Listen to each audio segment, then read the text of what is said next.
Over the last few weeks, we've been looking at the mitzvah of tshuva, so-called repentance, or more accurately, return to purity, work of self-correction. That is the inner work of this time of year. We went through the details halachically of the various categories. And last week we tried to look at something beneath the surface of the mitzvah, something of the spiritual mechanism.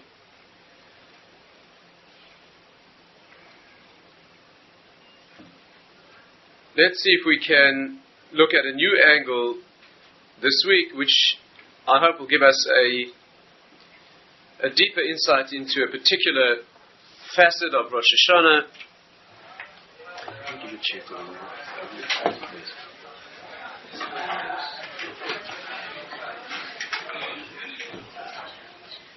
Let's see if we can look at this particular angle and understand something fundamental. In the laws of tshuva, in the laws of repentance, the Rambam, whose material, whose exposition of the subject we used over the last few weeks to study the mitzvah, discusses the laws of tshuva. First of all, you have to bear in mind that this work of the Rambam's omission of Torah is a halachic work. It's not philosophical. That means this is a compendium, this compilation of halacha. This is the first, perhaps, code of Jewish law. The definitive code of Jewish law follows this almost exactly. And he puts together here the halachic issues that, in other words, the practical issues of Jewish law that one needs in order to live. When it comes to philosophy or mystical wisdom, the Rambam wrote other works. He wrote Arabic works for the Jews of his day, for whom that was the spoken language. This work is not philosophical, it's halachic. And in the laws of teshuvah, the laws of repentance, which the Rambam goes through very plainly, in the first chapter he goes through the details of the obligation. In the second he deals with the definition of a Baal Tshuva, what it means to have achieved purity, what the test, the touchstone if you like, what is the yardstick, how you assess that, in terms of having come clean and left behind any negative behavior, discusses that. In the third one he talks about the spiritual balance. That means tshuva really is a method of going back in time, as it were, and undoing negative actions and their consequences in the past.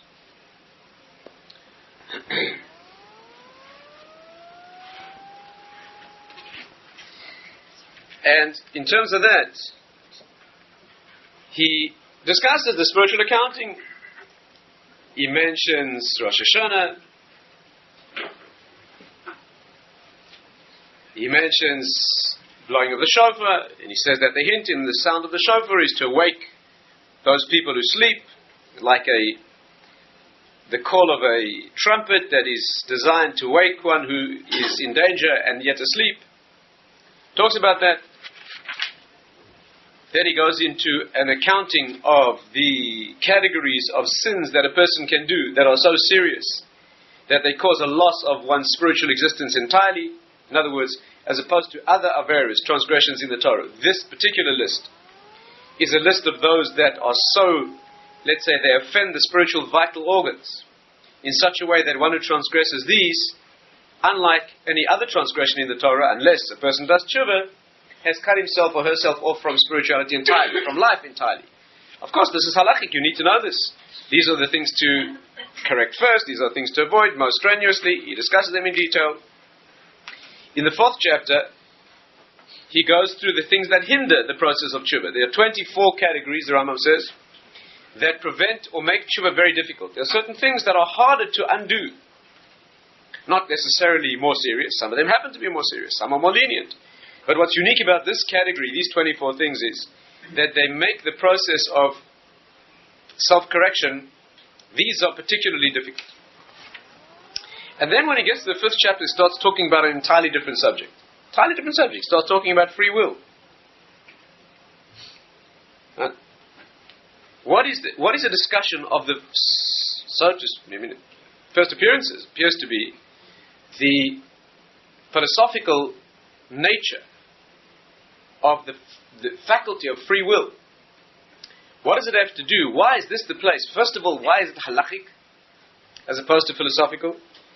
And what is it doing in this section of law? Then he develops it further. In the 6th chapter, he deals with the famous problem of predestination and free will, the conflict between divine foreknowledge, which would seem to obliterate all free will, and yet we have free will, deals with that, deals with the contradiction. And then he goes back to tshuva, the kind of tshuva a person has to do before dying, and so forth and so on. Each of them, of course, raises their own issues. But what is free will? What's the organic connection between free will in depth and the discussion that he goes through here and tshuva, and more specifically Rosh Hashana? Let's see if we can do a little work tonight, put our heads into this and think it through, and see if we can tie together the issue of free will and its meaning and Rosh Hashana. In terms of particularly the application, what should we be doing? Right? Rosh Hashana we don't do tshuva, right? We don't do teshuvah in Rosh Hashana. That we do now beforehand. We do it in the 10 days afterwards. Yom Kippur is a day spent entirely in the act of tshuva. But on Rosh Hashana we don't do tshuva. On Rosh Hashana we speak only about Hashem. Tshuva means I'm working myself out. Tshuva means I've done this, I've done that wrong, I wish to eradicate it, eliminate it from my consciousness and from my being. It's very much at least the practicality, the beginning is at least certainly focused on self. Rosh Hashanah we don't think about self at all. Not at all, even though there's a judgment on Rosh Hashanah. That means what will be for the next year, life or death, and all the details of life are being decided on Rosh Hashanah. And yet, although you stand in the dock, as it were, and your case is being heard, you say not a single word in self-expiation or justification. All you talk about is the judge who's handling this case right now. You don't talk about yourself at all. In fact, it's well known that the later additions to the Shmoneh Esrei Amidah, Kasveinu L'chaim, Zochreinu L'chaim, we say, write us in the book of life, remember us for life. Those are very late additions. They are not part of the original prayer. They were added probably 1,000 years later. They are not essential. If you leave them out, you do not have to repeat. You don't have to go back. And those who say that those words should be said are careful to point out that even then you don't mean yourself. For example, if you look carefully, you'll see it says, Kasvenu, Sefer HaChaim, write us in the book of life, Lemancha Elokim Chaim, for you, not for us. That means I want to be written in the book of life, but not because I want that. I want to be written in the book of life so that I can continue reflecting here and projecting what you are here. But even that, when I mention myself, and it's very, very rare, it's only those very few occasions in those editions that we do it, even then the focus is only that I should be a clear lens for projecting something that transcends me. We don't do tshuva on Rosh Hashanah. What does free will have to do with the work of Rosh Hashanah? What is it that we're about to do on these 2 days? And if your motivation is not yet pure, in other words, if you're naturally motivated by the question of how you can be vindicated in judgment, purely selfishly, then this discussion is even more important. Or it's yet important. It means even if you're starting out by the vested interest, how can I survive this judgment and live for the next year? Me, my family. Then the work is essential, even though it's not the work of tshuva. It's not the appeal in the court or the justification of my position. It's entirely different work. And although I don't mention myself at all, I mention only my source, and I focus only on the source, but if you want to look at it selfishly, that's the only hope you have. Let's look at this issue of free will and see if we can tie it in.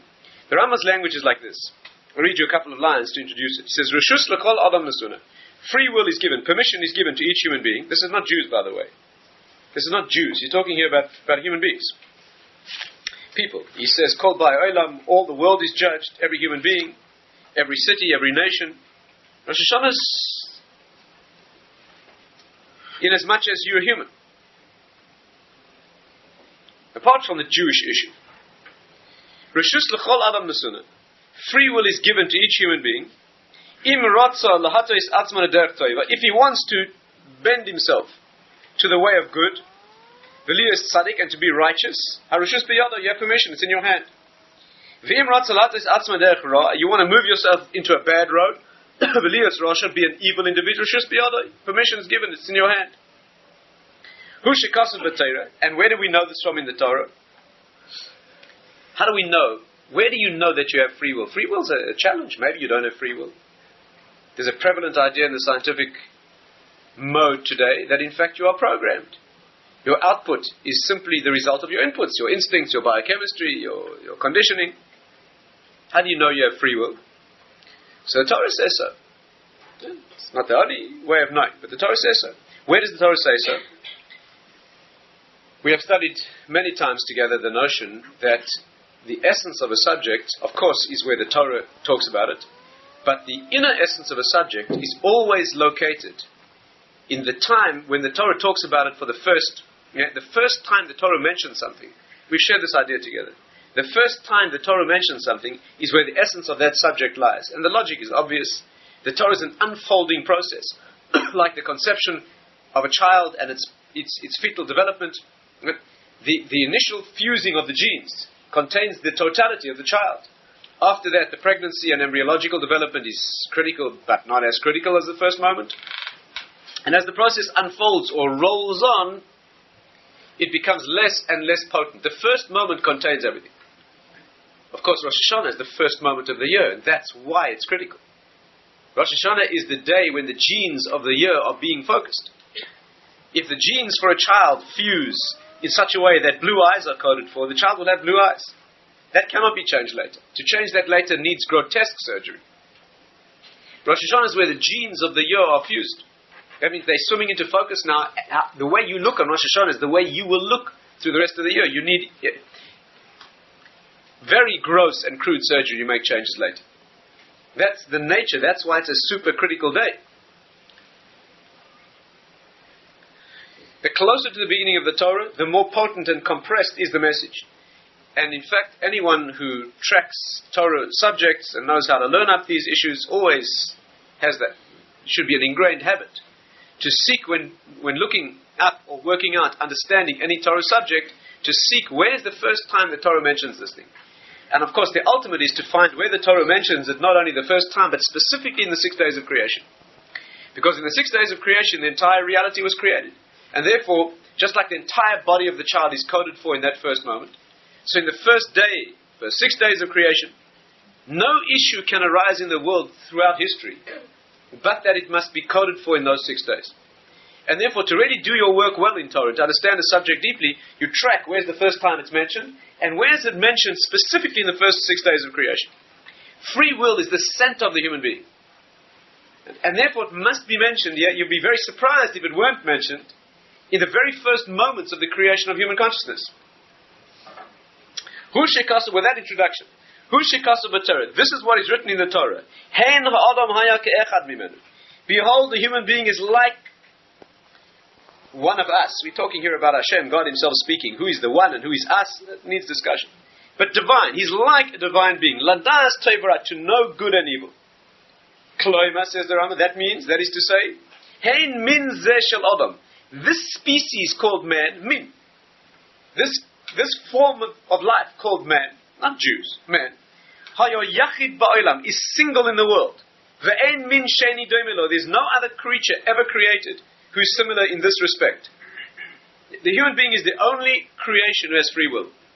The only points of freedom in the entire universe are its point of origin, the Creator himself, and human beings. Nothing above us and nothing below.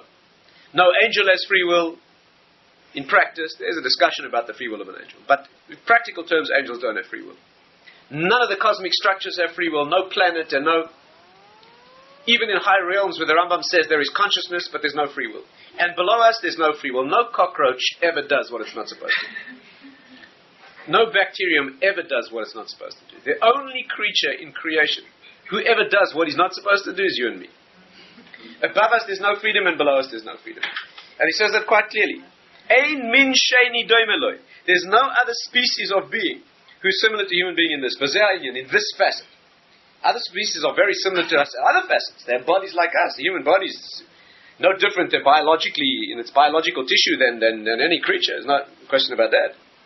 But in terms of the gift of free will, we're unique. Listen to this.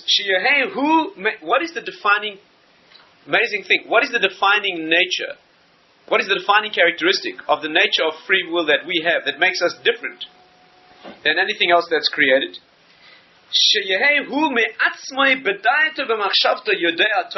Amazing thing.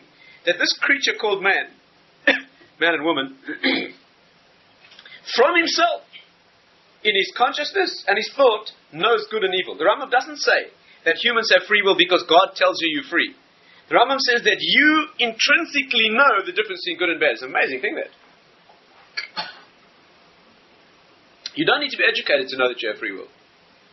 You might need to be educated to unlearn what they've taught you that's false. That's true. It's true. They've taught you that you're a hapless gorilla. And so you do what you do. That's what they've told you. And of course you can discover that they're wrong from within yourself. Obviously. So a human being can do whatever he wants. There's nobody can stop you. Nobody can stop you doing good or bad. Your actions can be forced, but the good or bad in them cannot be forced. And he makes it very clear. I'll just read you a couple more words to make the point absolutely clear. Do not make an error in your thinking. This thing, fools of the non-Jews, and most of the idiots, of Jewish idiots, basically. A golem means somebody who is pure raw material. That is not a compliment. Golem means somebody who is no work has been done. Pure raw material. Jewish or non-Jewish. What is this mistake? That God decrees on a person at the beginning of his creation that he will be righteous or evil. This is not true. Every human being on earth can be as righteous as Moses.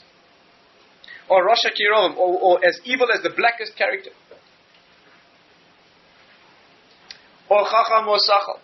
Or Rachaman or Avzari. He can be wise or foolish. He means morally.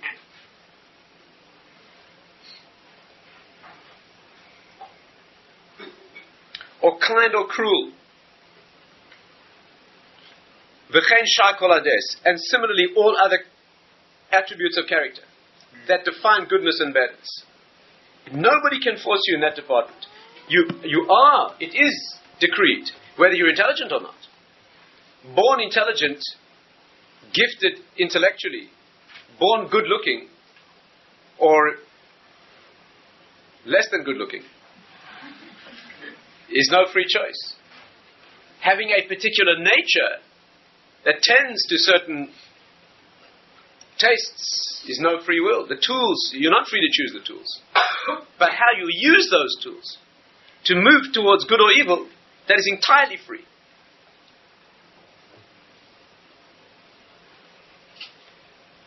When the Rambam says that human beings know good or bad intrinsically, that's also a surprising thing. The natural response is that good or bad surely is defined externally. Surely what's good is what God says is good. And surely what's bad is what He says is bad. And the Rambam says it's not like that. Understand this deeply, it's an amazing thing. It means that goodness and badness, good and evil, morality and immorality, are built into our consciousness. Of course they're built in as a reflection of the source. But you have possession of that, a remarkable thing, tremendously empowering idea. How far does it go? It's a lengthy discussion in its own right. How far does it go, this notion that you know good and evil intrinsically? How far does it go? It goes so far that your own inner knowledge of good and evil, under the right circumstances, can be used to stand up and argue with the Creator Himself.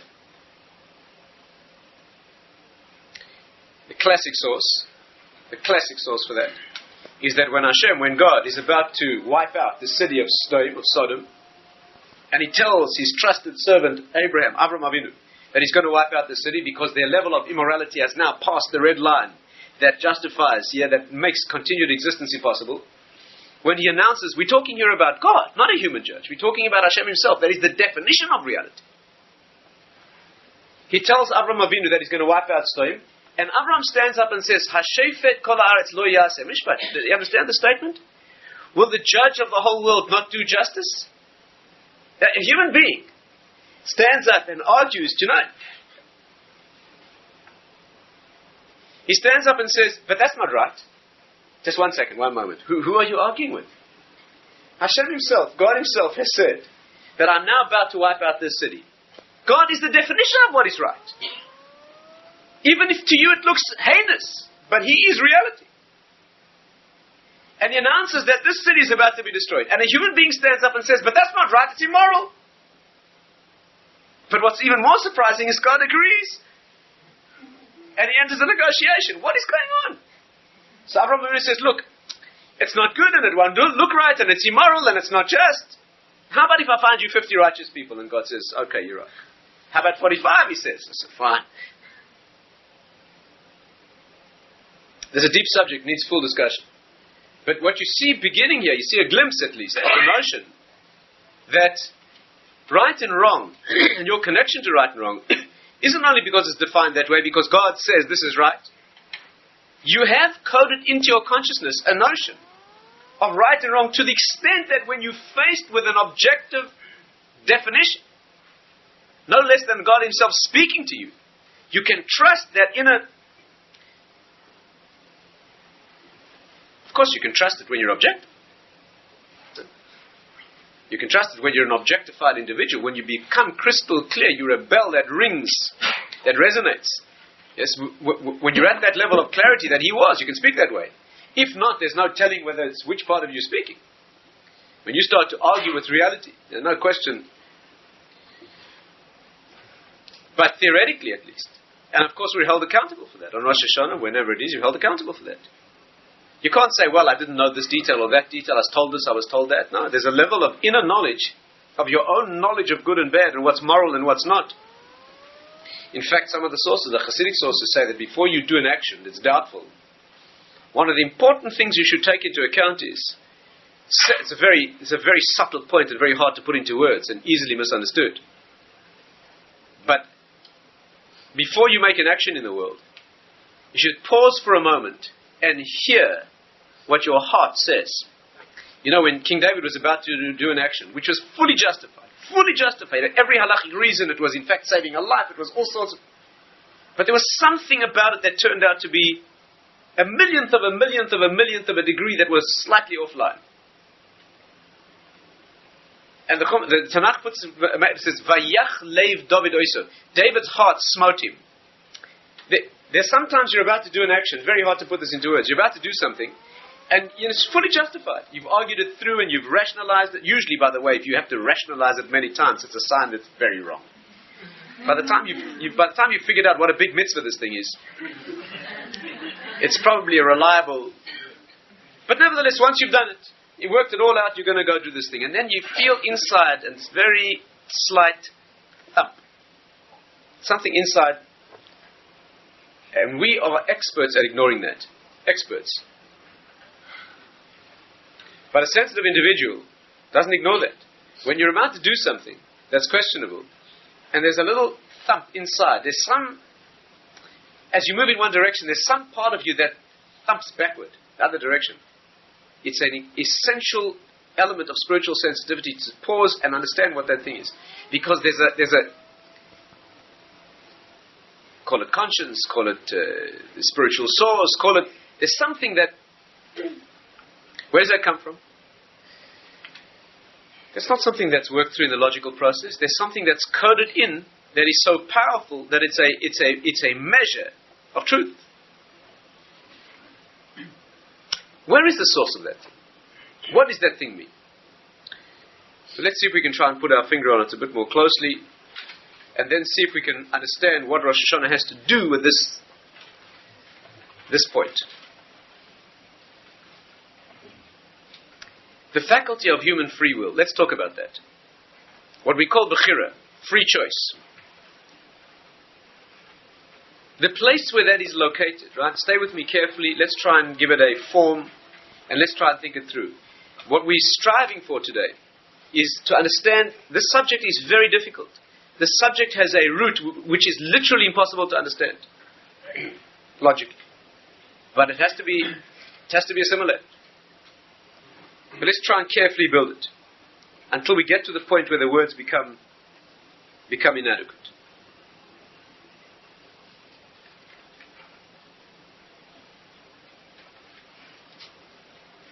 If you want to know where the faculty of free will lies, and you make a picture of the mind, if you make a picture of consciousness, if you could do that, right, it should be no surprise that that picture would look like the body.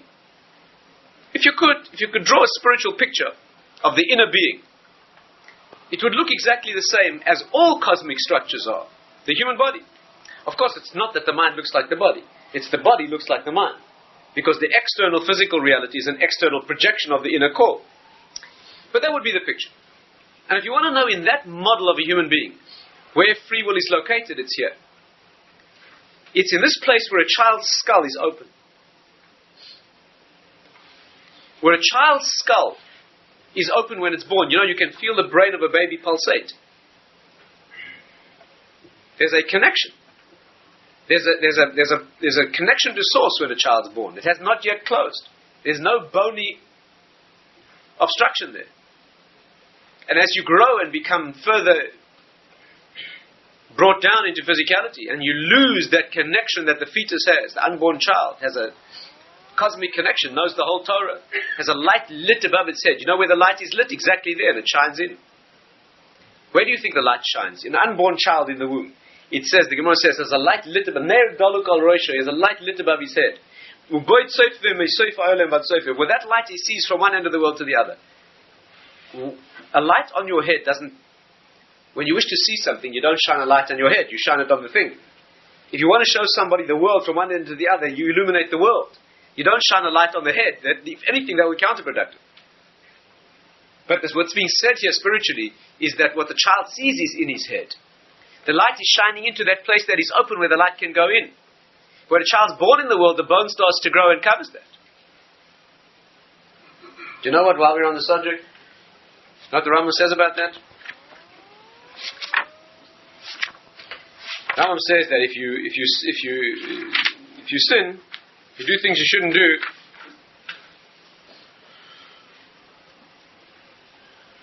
listen to this. The Rambam talks about how the judgment Rosh Hashana goes.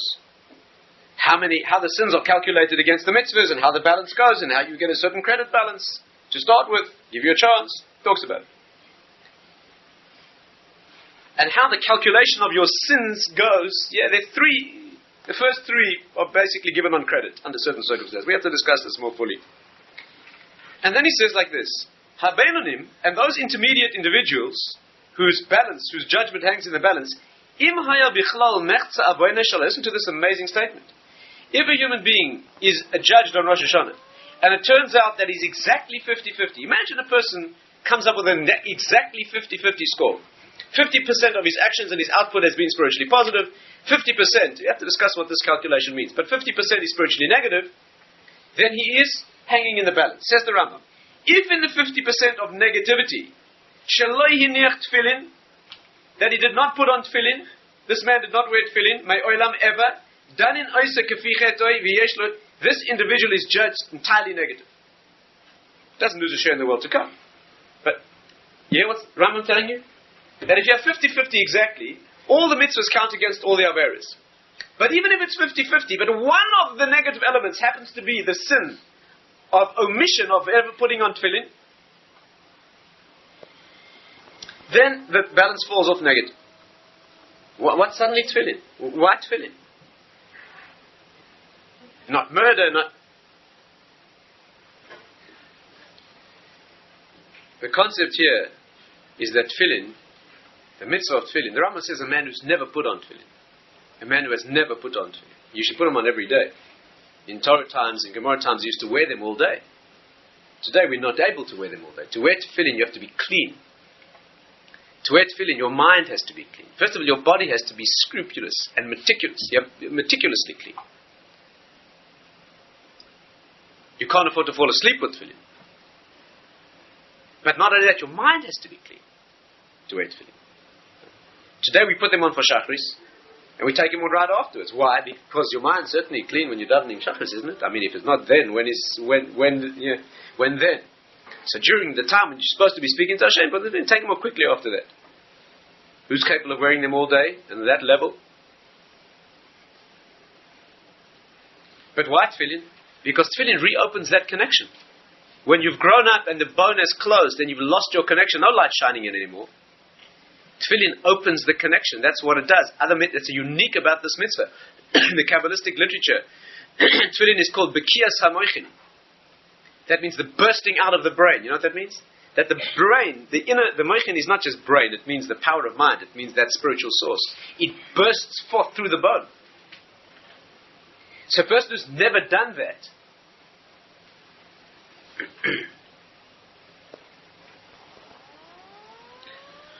of course, women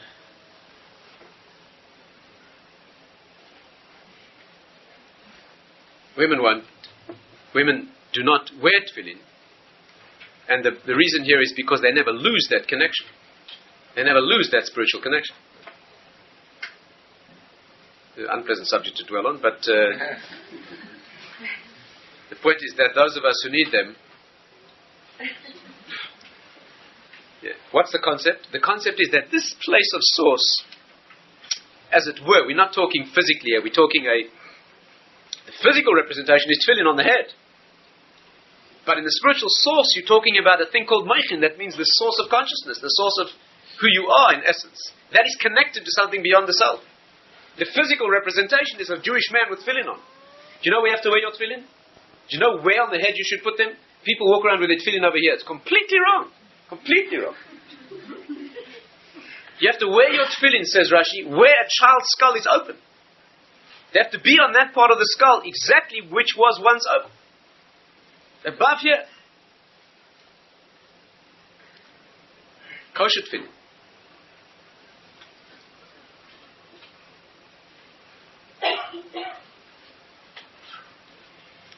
This place here, this root of the being, that is the source, that is where the faculty of free will is. Let's understand that. Let's understand that. The root of who you are in your consciousness is a thing called desire. That's called Ratzon. We've discussed this in other contexts before, but let's try to understand at least in a brief sketch what is meant here. Desire. We don't mean the desire to have. We mean the desire in the sense of volition or will. That means the outflow, the word ratzon in Hebrew, which means desire. The root of the word is ratz. Ratz in Hebrew indicates the beginning of movement, an outflow of movement. In fact, the word ratzon in Hebrew has the same numerical equivalent, the same gematria, as the word makor, which means a source. This is the source. In fact, Shmoy, Hashem's name, has the same numerical equivalent, being the ultimate source. Desire means, ratzon means the will or volition that is the point of origin of any meaningful activity. Before you can do anything in the world, you must will that thing. If the action you wish to do or the words you wish to say are meaningful, if they're not just a jerk of reflex, then they have to begin with an intention. There has to be an intentionality. There has to be a moment of flashing in what in the Kabbalistic writing is called yesh me'ayin, something from nothing. There has to be the origination of a spark of volition that wasn't there before. That is called will or rotzah. That is the origin. From there on in, it becomes mechanical. In fact, the truth is that the only point of an action that is meaningful is that point. Because after you have developed the rotzah and the desire, after you've formulated the desire, I wish to give you a gift and show my love for you. So as soon as I originate that desire, the rest is mechanical. After it becomes brain electrical activity, and it becomes nerve impulses and muscle contractions and objects moving through space, it's pure mechanics. A machine can do that, an animal can do that, probably better than you. The meaning of the gift that I give you is entirely located in the revelation of all that the action does is revealed to you, what I felt about you and how I decided, and that's what's meaningful. Yeah, the rest of it is only an external, it's just a printout on a screen. The object of the gift is not, or the hand that passes it is a hand made of animal tissue, one day disintegrate. Even the tissue of the brain, it's a physical substance. The meaning of the gift, the entire meaning of the gift, is that indefinable. It's that space between where your head is and where your tefillin are. No, a space that you can put no electrode into. You can't measure that. That's called yesh me'ayin, something from nothing. It's a great mystery that. How does the physical material of the brain make connection with something that is purely spiritual? How does that happen? That's where this thing is. And that's where your free will is located. And what's unique about this thing called Ratzon is that it has no explanation. Now, this is where it gets difficult. Listen carefully, stay with me. Why you want what you want, why you want that thing at root that you wish, why that volition is there, why the something flashes in from the nothing, has no explanation. That doesn't mean it's arbitrary. That means that's who you are. Let's try to get this as clear as we can. This is worth tremendous effort. There's nothing more important than this. It goes against the grain of Western education and of scientific thinking because it transcends science. It's hard for us to learn. Let's approach it like this. The definition of a source is that it has no prior source. The definition of a first cause is that there's no cause that causes it. Otherwise, that would be the first cause. If you can call a thing a source, then you are saying that it's illegitimate to look for something that caused it.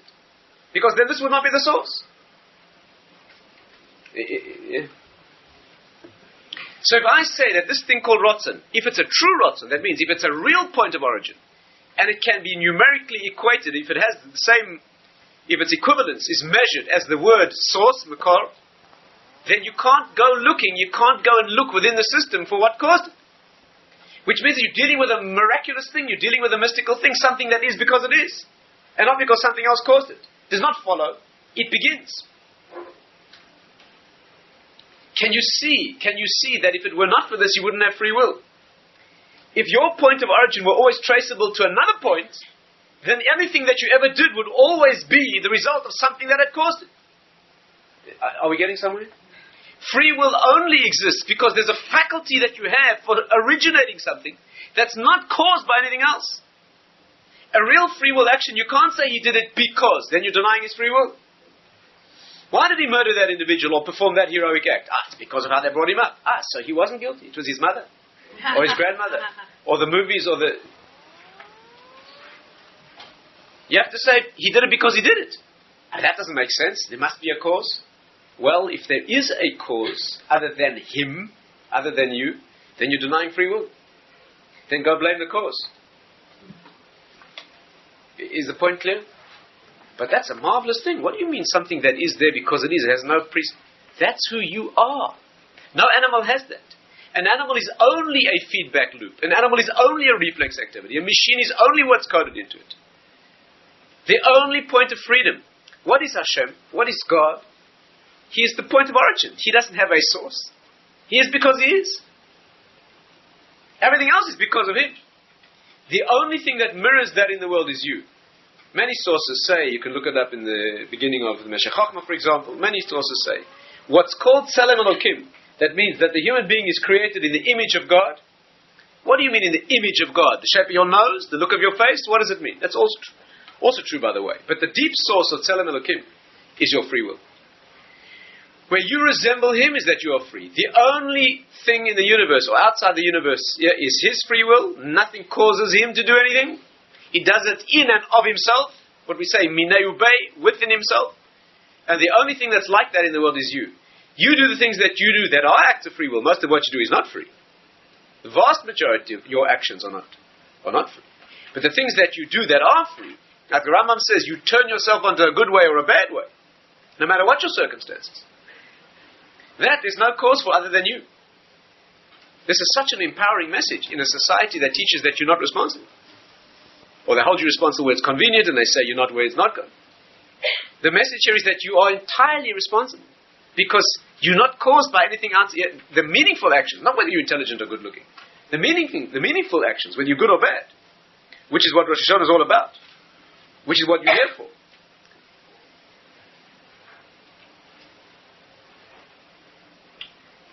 Now, let's take it a step further.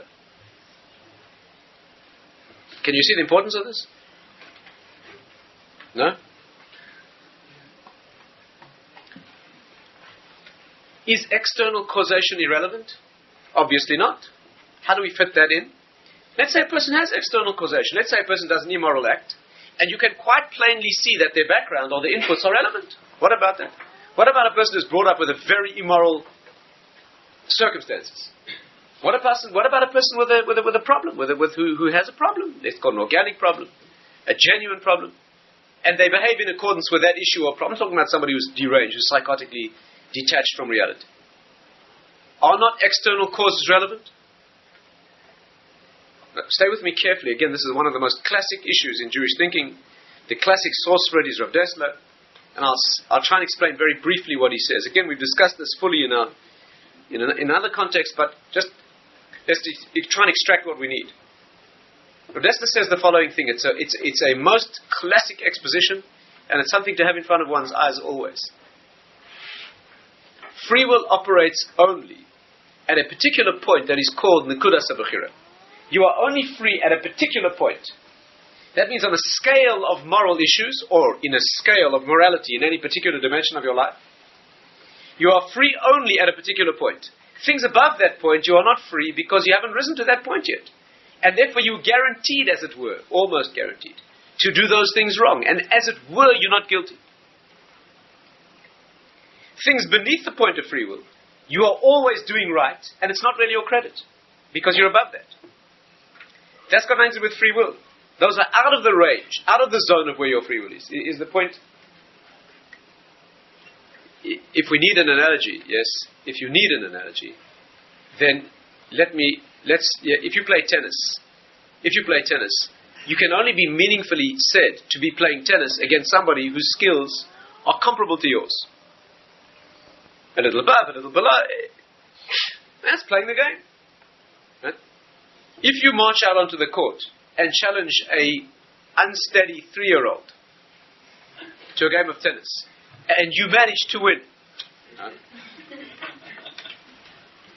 it would not be called. You wouldn't go home and tell your mother that you won. On the other hand, if you play the world champion, and during the entire match you never see the ball once, right? It would be inaccurate to say you lost. You didn't lose, you didn't play. Is the point clear? That which is beneath you and you're successful is not really, that's not free will. The fact that you don't descend to some horrific level of brutality and violence does not make you moral. Right? You're above that. You would be sickened at the thought. And the fact that you haven't risen yet to some sophisticated and refined area of morality, of control, thought control or word control, the fact that you don't do that, you don't even understand what that issue is yet. You haven't no conception of the refinement required at that level. Where you are free and where you meaningfully grow, where you meaningfully struggle and develop, is in the range, in any particular dimension of your life, where you are meaningfully grappling.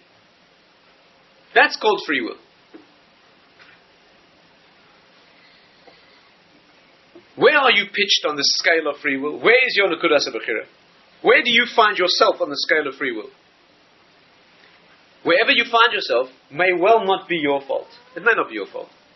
Let's say you were brought up in decent circumstances. You were brought up well. Your parents taught you about moral integrity and intellectual honesty, and they were truthful people, and you're brought up with that sense of...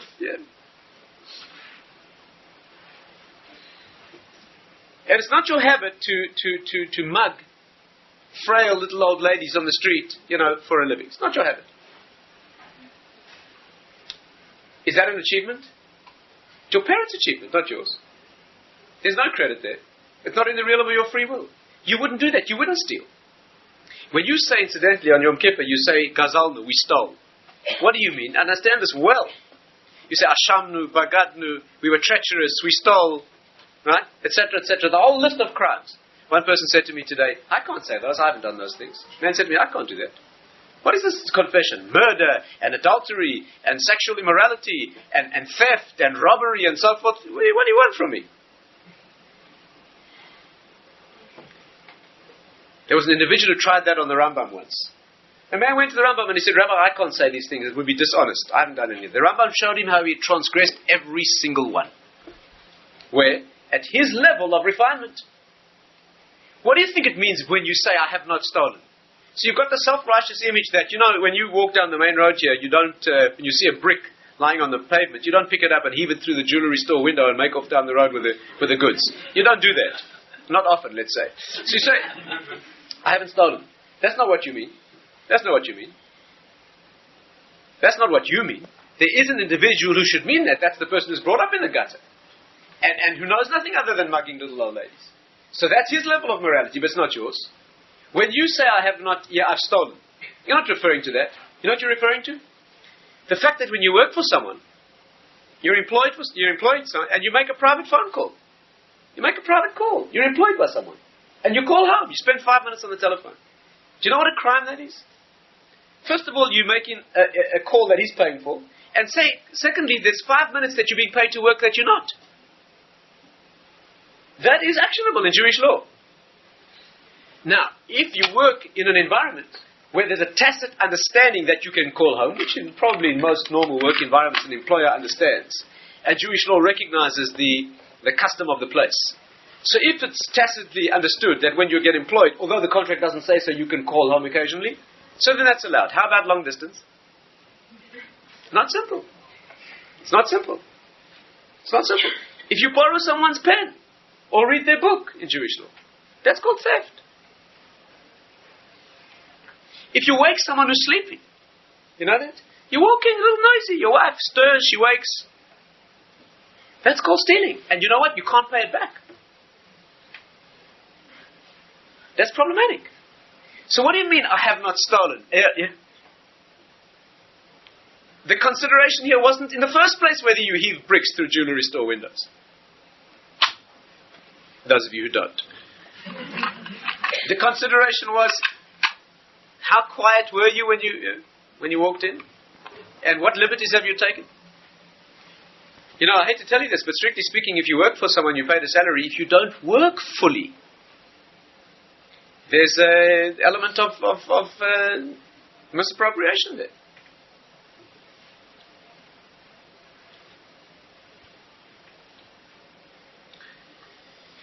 What's relevant is your point of free will. Now, whose fault is it where you are? Whose credit is it where you are on the level of free will? It may well not be your fault at all. When you wish to blame others and look to external circumstances, you are fully entitled to do so. Again, the fundamental issue is not to confuse the point of free will with the free will itself. One of the ironies, I'll give you an example. One of the ironies we see very often in South Africa, we used to see this all the time, and I'm sure it happens here. You often have a young person who becomes more religiously knowledgeable, more religiously committed. They become more, start studying, and they become what we call a Baal Tshuva. A person who becomes an observant Jew. And sometimes they tend, unfortunately, to look down on their parents. Parents are not observant, and they don't value those things, So now the person thinks that they've made a break, they've improved themselves spiritually, they're living for ideals. You know what very often is the case? The parents were not observant people. They never learned Torah, and they never observed the technicalities of mitzvahs. But you know what? They brought up this child with a deep sense of intellectual honesty, of being a seeker for the truth, of living with integrity, those good old-fashioned Lithuanian values of being a mensch and living up to your responsibilities. And it could be that because of that sort of input, the child became a seeker for the truth, and they discovered what they discovered. I'm not sure who gets the credit. I'm not sure where the accounts are really written. Not so simple. Where you start out, if you're brought up in a religious home, observant home, you think you get credit for eating a kosher breakfast? You don't get credit. It's just habit. Who gets the credit is your parents or your grandparents maybe, who came to a country that was difficult and they had to challenge to make sacrifices, and they stood firm. And they get every time you eat a kosher breakfast, you do a mitzvah. If you want the credit, you have to do something of your own. The only value that you live is your free will action.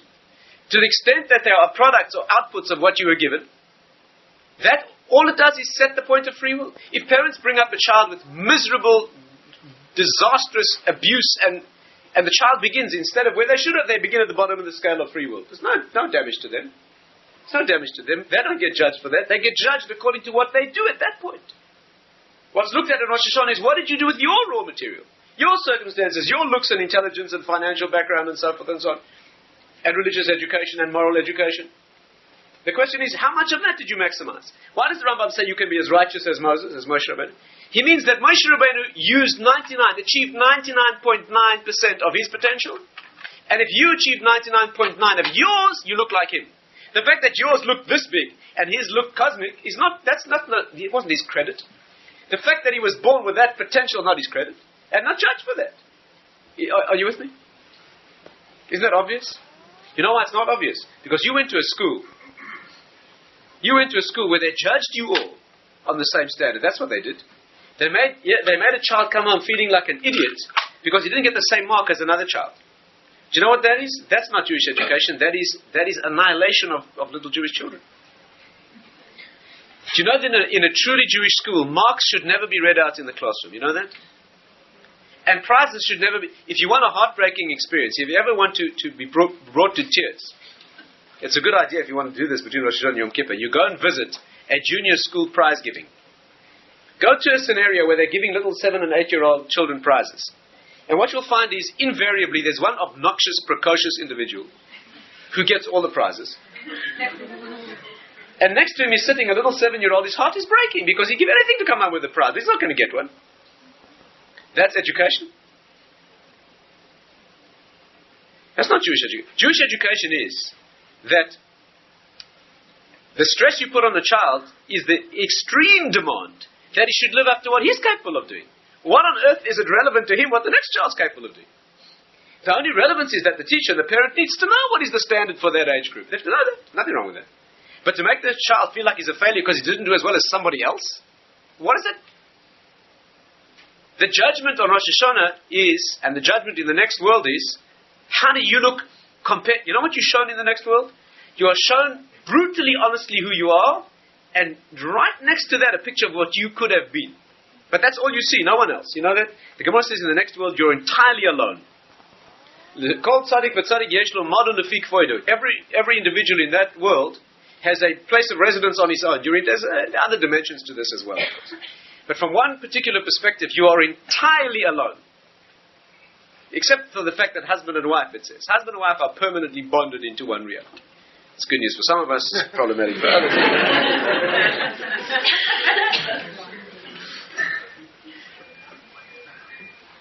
But apart from that,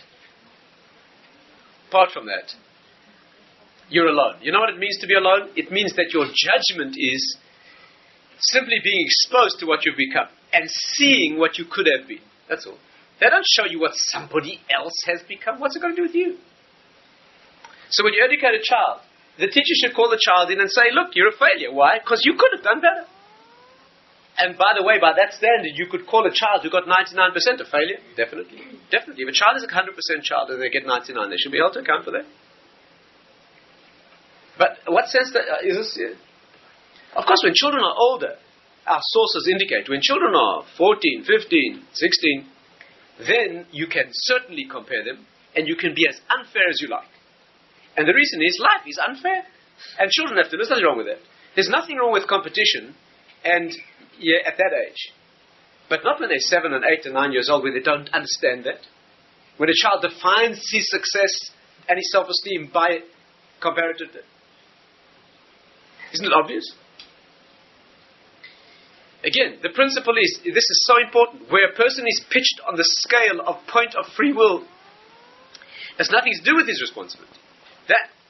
But what you do at that point, that's up to you. Is this clear?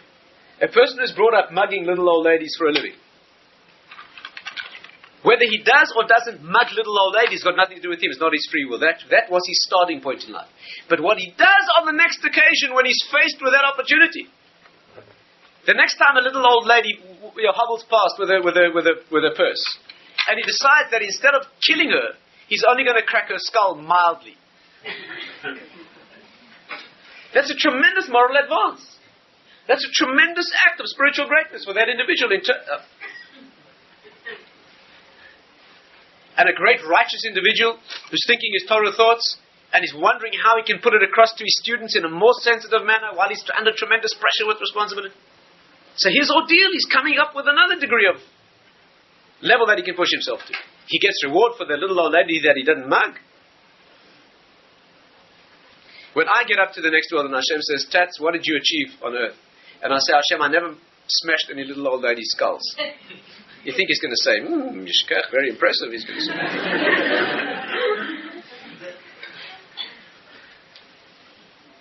He knows I gave that up a long time ago.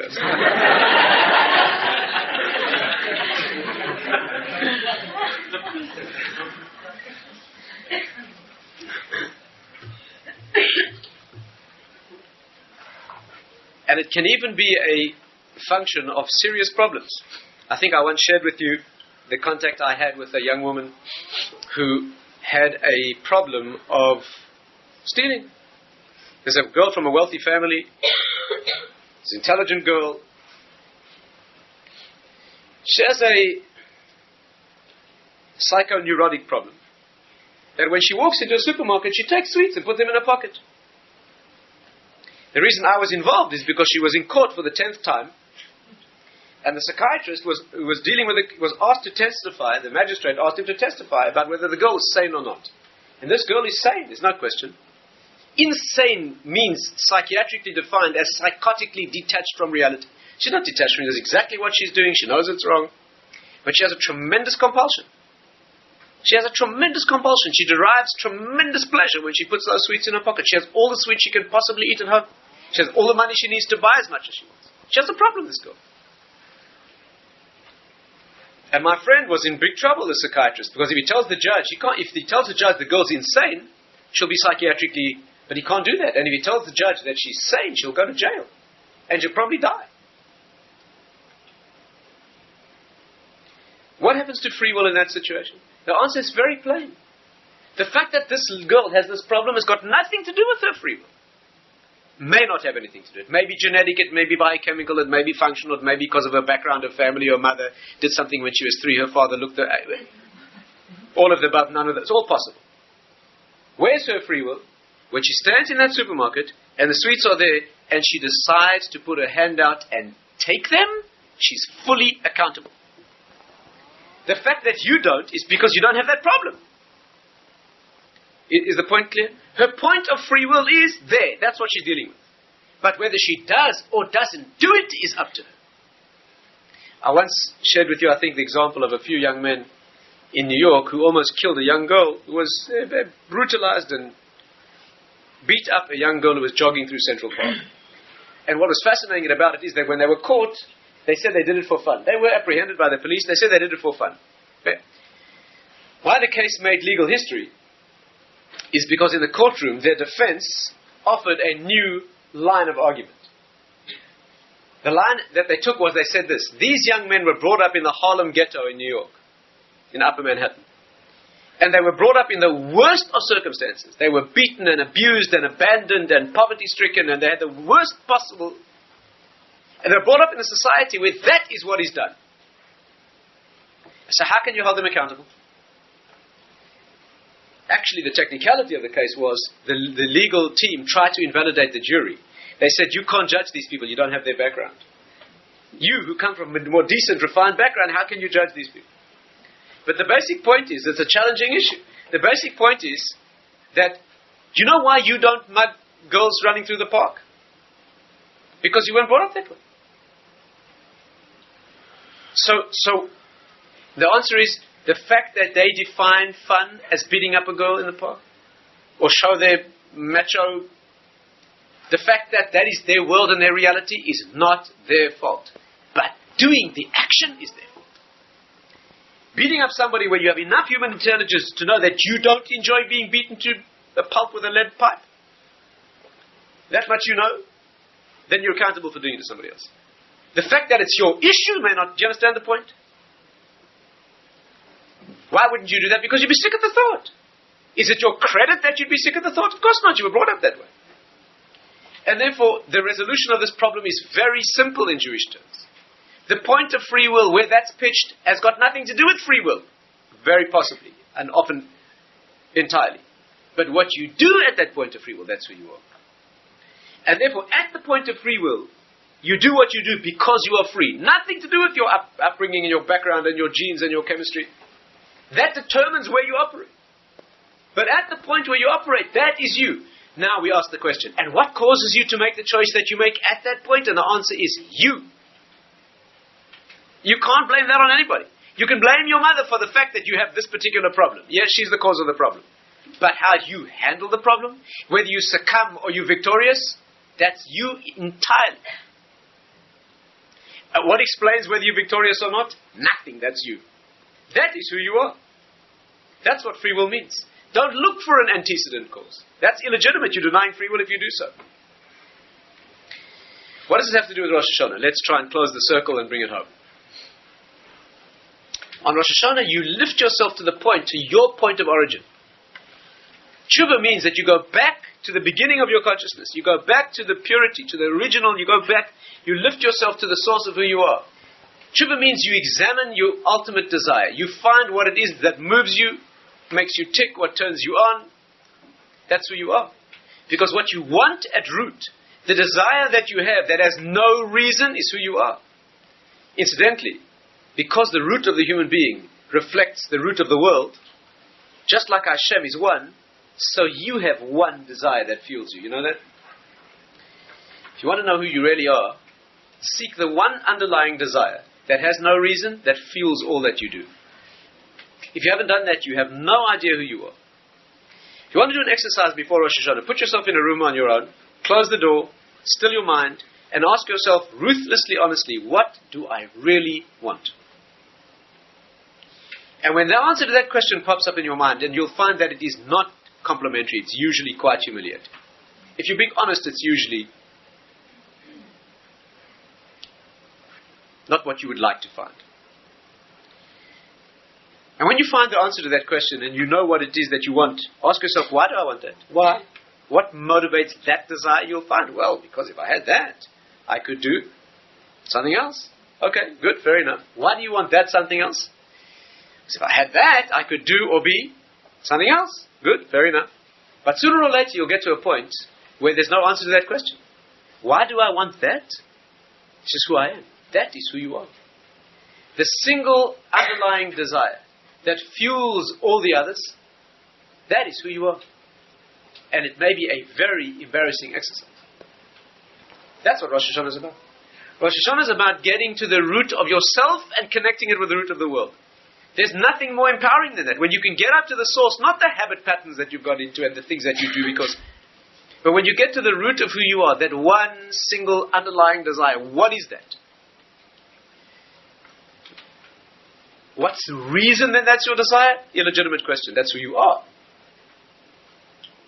How do you make a change? Rosh Hashanah is about making a change. You want to merit judgment, a positive judgment, you have to change that. How do you change the root? How do you change the source? If you've gotten up here, how do you climb outside yourself? How do you lift yourself up by your own bootstraps? You can't do that. If you've reached a point in meditation, you've meditated so deeply, this is the work of tefillah, you've done this on Rosh Hashanah, before Rosh Hashanah. You've got, let's say on Rosh Hashanah, you've got to a point in your own consciousness, you've ascended to the point that is who you are at root.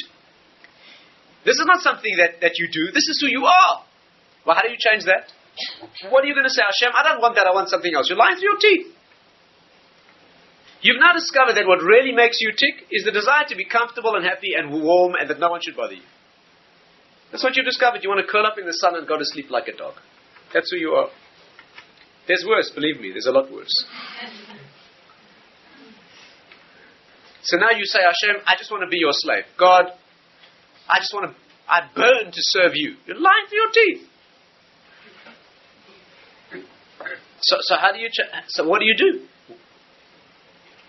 The answer is nothing. You can't. You can't change your inner desire. You can't change the point of origin. There's no other place to go. There's only one option. You can't change it, but He can. And He guarantees you a new one if you give up this one. That's all you can do. You can't make a new one, but you can give away the one that you have. Do you know what that means? You have to kill yourself. That's destruction of ego. You have to say, Hashem, this is the most precious thing. It's not only precious, it is everything that I am. You know what? Take it and give me a better one. You have to make that desire transparent. That's what you have to make it transparent. Instead of being vested there, desperately clinging to that, because that's life itself. You have to say, Hashem, you know what? You know why we read the Akedah, the binding of Isaac? The killing of a child. To have given his own life away would have been a minor achievement. But to give away his manifestation, his continuity, that which he lived. What does that have to do with Rosh Hashanah? And this reminiscent of this is the fact that we blow the shofar, which is the horn of the very sacrifice that was brought in his place. Because on Rosh Hashanah you're supposed to do an Akedah. You're supposed to bind yourself on the altar of your own immolation. That means your own, the deepest essence of who you are. Why do you speak on Rosh Hashanah not about yourself but about Hashem? Only. Because what you're saying is that ultimately I'm in the world not for myself, but I'm here to reflect something greater. I'm here to project and reflect something that transcends me. That's what you're in the world for. But the only way you can do that is by giving up who you are. When you can make that transparent. You see, there's no problem with the tap, the faucet is open. The question is only where your bucket is. There's no problem with what's waiting to come down. That's guaranteed. It's coming down all the time. It's keeping you alive. Just like the parent is waiting to give the child the absolute best that child can take. The question is, where's the child? Is there to take it? It's pouring down unlimited fashion. The question is, are you transparent enough for it to shine in? Rav Wasserman always used to say, the world is full of light except where we cast the shadows. That's the trouble. You're so busy trying to be the big deal who's shining the light that you keep getting in the way. And so in Rosh Hashanah we go deeper than tshuva. We don't only work out who we are. We go beyond the self. Can you imagine that? You go to a point where you are totally sacrificed. What becomes of you is, you blend into what he is. Can you imagine such a thing? Of course, the ultimate paradox is that in doing so, you become the greatest thing that you could be. The paradox is you don't disappear. That's where you find yourself.